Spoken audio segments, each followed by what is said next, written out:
Hello everyone, study group 96 channel में आप सभी का स्वागत है।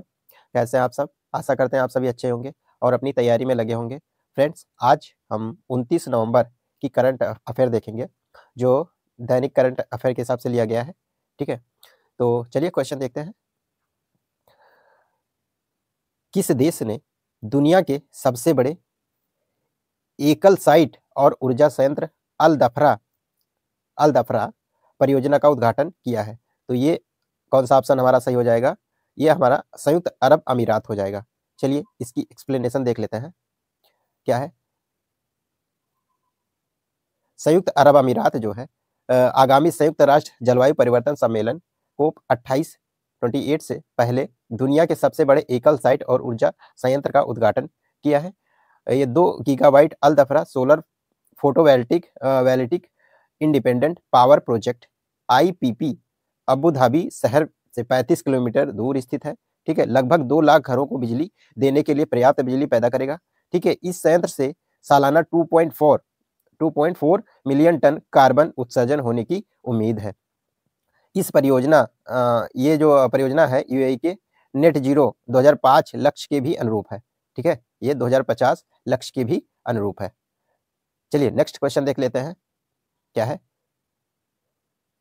क्वेश्चन हमारा है, एशियाई विकास बैंक ADB ने किस राज्य में तृतीयक स्वास्थ्य देखभाल और चिकित्सा शिक्षा को बढ़ाने के लिए 500 मिलियन अमेरिकी डॉलर के ऋण को मंजूरी दी है? 500 मिलियन डॉलर ऋण को मंजूरी। तो कौन सा हमारा ऑप्शन सही हो जाएगा? ये हमारा महाराष्ट्र सरकार ने। किसने? तो महाराष्ट्र सरकार ने, महाराष्ट्र ने। ठीक है, तो ये हमारा राइट ऑप्शन क्या हो जाएगा? महाराष्ट्र ने। चलिए इसका एक्सप्लेनेशन देख लेते हैं, क्या है। एशियाई विकास बैंक ADB ने महाराष्ट्र में तृतीयक स्वास्थ्य देखभाल और चिकित्सा शिक्षा की गुणवत्ता और सामर्थ्य बढ़ाने के लिए कितने 500 मिलियन अमेरिकी डॉलर के ऋण की मंजूरी दी है। यह कार्यक्रम तृतीयक स्वास्थ्य सेवाओं को बढ़ावा देने और विशेष रूप से वंचित क्षेत्रों में चिकित्सा शिक्षा का विस्तार करने के लिए महत्वपूर्ण नीतिगत जो है सुधारों की शुरुआत करेगा। ठीक है, नेक्स्ट क्वेश्चन देखते हैं, क्या है। किस सार्वजनिक क्षेत्र के उद्गम को एसोचैम द्वारा विविधता और समावेशन के नीतियों के लिए सर्वश्रेष्ठ नियोक्ता पुरस्कार से सम्मानित किया गया है? तो हमारा राइट ऑप्शन क्या हो जाएगा? हमारा राइट ऑप्शन हो जाएगा REC लिमिटेड। कौन है? REC limited. चलिए इसका एक्सप्लेनेशन देख लेते हैं, क्या कहता है। एसोचैम द्वारा आयोजित चौथे विविधता और समावेशन उत्कृष्टता पुरस्कार और सम्मेलन में REC लिमिटेड को विविधता और समावेशन में नीतियों के लिए सर्वश्रेष्ठ नियोक्ता पुरस्कार से सम्मानित किया गया है। ठीक है, विद्युत मंत्रालय के अधीन REC लिमिटेड एक महारत्न CPSI, ठीक है, CPSI है। पिछले महीने REC को जोखिम प्रबंधन में उसके असाधारण प्रदर्शन के लिए गोल्डन पीकॉक अवार्ड से सम्मानित किया गया था। कौन से अवार्ड से? तो गोल्डन पीकॉक अवार्ड से सम्मानित किया गया था। ठीक है, चलिए नेक्स्ट क्वेश्चन देख लेते हैं, क्या है। क्वेश्चन हमारा है, प्रथम खेलो इंडिया पैरा गेम्स 2023 का शुभांकर क्या है? तो विकास बैंक कौन सा हो जाएगा? विकास बैंक, उज्ज्वला, उदय या उदयन। तो हमारा जो राइट ऑप्शन हो जाएगा उज्ज्वला। कौन सा है? इंडिया शुभांकर क्या है? तो उज्ज्वला है। ठीक है, चलिए देखते हैं, एक्सप्लेनेशन इसका देख लेते हैं, क्या है। पहली बार खेलो इंडिया पैरा गेम्स 2023 का लोगो और शुभांकर केंद्रीय युवा मामले और खेल मंत्री अनुराग सिंह ठाकुर द्वारा लॉन्च किया गया था। ठीक है, उज्ज्वला एक गौरैया का अनावरण खेलो इंडिया पैरा गेम्स 2023 के आधिकारिक शुभांकर के रूप में किया गया है। 2018 के बाद से कुल 11 खेलो इंडिया गेम्स सफलतापूर्वक आयोजित किए गए। पहले खेलो इंडिया पैरा गेम्स में 7 श्रेणियों में 32 राज्यों, यानी 7 श्रेणियों में और 32 राज्यों और केंद्र शासित प्रदेशों से 1400 से अधिक प्रतिभागियों के भाग लेने की उम्मीद है इसमें। ठीक है, चलिए नेक्स्ट क्वेश्चन क्या है। क्वेश्चन है, केंद्र सरकार ने किस संस्था को सूचना का अधिकार अधिनियम 2005 के दायरे से छूट दी है? 2005 के दायरे से छूट दी है। तो हमारा ऑप्शन क्या हो जाएगा? आरबीआई हो जाएगा, सेबी हो जाएगा, सीईआरटी इन हो जाएगा, या भारत का चुनाव आयोग हो जाएगा। तो हमारा जो राइट ऑप्शन हो जाएगा, हमारा राइट ऑप्शन हो जाएगा सीईआरटी इन हो जाएगा। ठीक है, सीईआरटी इन हो जाएगा।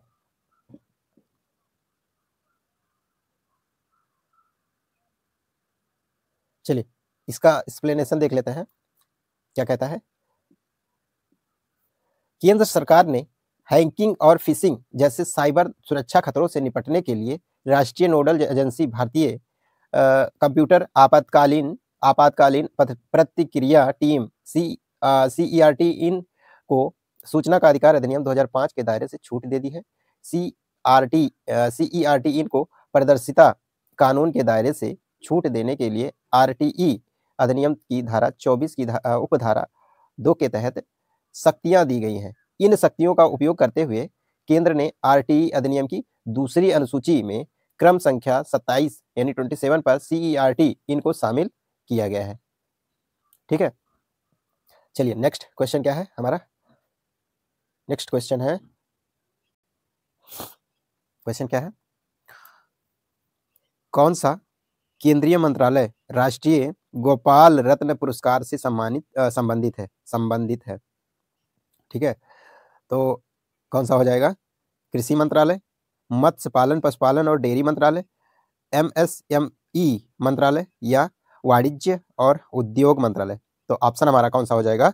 मत्स्य पालन पशुपालन और डेयरी मंत्रालय, ये हमारा सही हो जाएगा। चलिए बी ऑप्शन हमारा राइट हो जाएगा, मत्स्य पालन पशुपालन और डेयरी मंत्रालय हो जाएगा।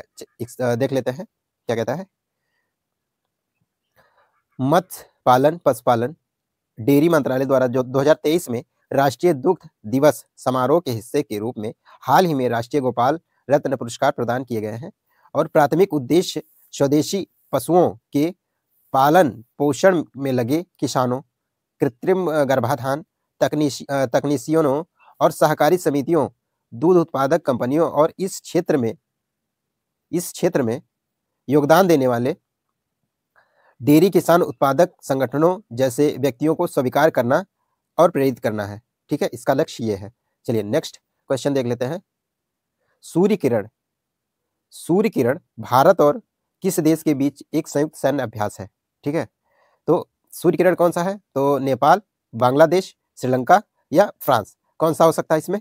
तो हमारा राइट ऑप्शन जो हो जाएगा, सूर्य किरण जो है ये नेपाल और भारत के बीच का संयुक्त सैन्य अभ्यास है। ठीक है, नेपाल।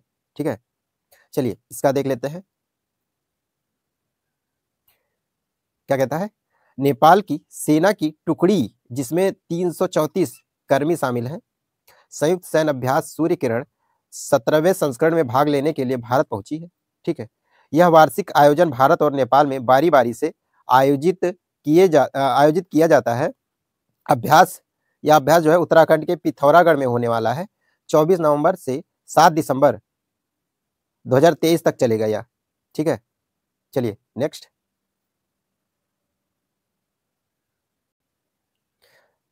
नेक्स्ट क्वेश्चन क्या है?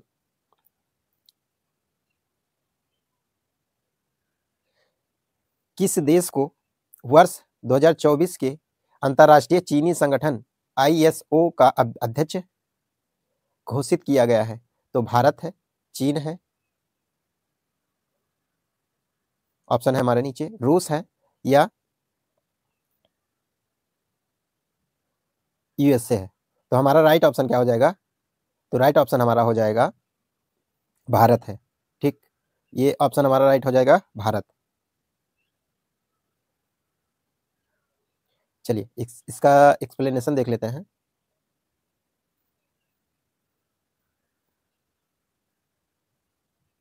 क्या कहता है? अपनी 63वीं परिषद बैठक के दौरान लंदन स्थित अंतर्राष्ट्रीय चीनी संगठन ISO ने भारत को वर्ष 2024 के संगठन का अध्यक्ष घोषित किया है।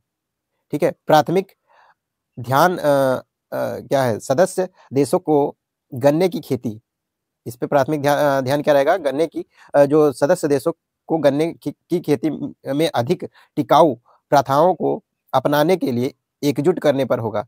चीनी और इथेनॉल उत्पादन और उप उत्पादकों के उपयोग का अनुकूलन है इसमें।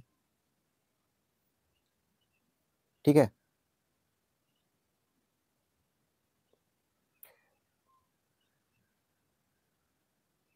चलिए नेक्स्ट क्वेश्चन देखते हैं क्या है। भारत ने किस ब्लॉक के साथ अर्धचालक पर समझौता ज्ञापन AMOU को औपचारिक रूप दिया है? तो कौन सा हो सकता है अपना? G20, G7, यूरोपीय संघ, आसियान। तो हमारा राइट ऑप्शन जो हो जाएगा ये यूरोपीय संघ हो जाएगा। कौन सा हो जाएगा? यूरोपीय संघ हो जाएगा। चलिए देखते हैं। भारत और यूरोपीय संघ के ने अर्धचालकों पर एक समझौता ज्ञापन AMOU को औपचारिक रूप दिया है और जो यूरोपीय संघ भारत व्यापार और प्रौद्योगिकी परिषद TTC के नेताओं के बीच चर्चा के दौरान समझौते को अंतिम रूप दिया गया है। समझ के हिस्से के रूप में यूरोपीय संघ ने इस बात पर प्रकाश डाला कि इसमें दी गई सार्वजनिक सब्सिडी से संबंधित जानकारी का आदान प्रदान शामिल होगा, जो दो संस्थाओं के बीच अर्धचालक के बीच क्षेत्र में पारदर्शिता और सहयोग में योगदान देगा। चलिए नेक्स्ट क्वेश्चन क्या है हमारा? नेक्स्ट और लास्ट क्वेश्चन है। चलिए, भारत का पहला स्लॉथ भालू बचाव केंद्र किस राज्य में स्थित है? पहला, तो ये कहाँ पे है? असम में है, पश्चिम बंगाल में है, कर्नाटक में है, तमिलनाडु में है। तो ऑप्शन हमारा सही हो जाएगा कर्नाटक में है। कहाँ पे है? ये कर्नाटक में है। देखते हैं। कर्नाटक ने 2000 में शुरू किए गए बन्नेरघट्टा, ठीक है, बन्नेरघट्टा नेशनल पार्क के BNP में स्लॉथ भालू बचाव केंद्र, जिसे विश्व स्तर पर दूसरा सबसे बड़ा स्लॉथ भालू बचाव केंद्र माना जाता है, ने अपने संचालन में के 18वें वर्ष को चिन्हित किया है। स्लॉथ भालू यानी पुनर्वास केंद्र भारत में नाचने वाले भालू के रखवालों से बचाए गए स्लॉथ भालू के लिए पहला ऐसा कार्यशील केंद्र है। ठीक है,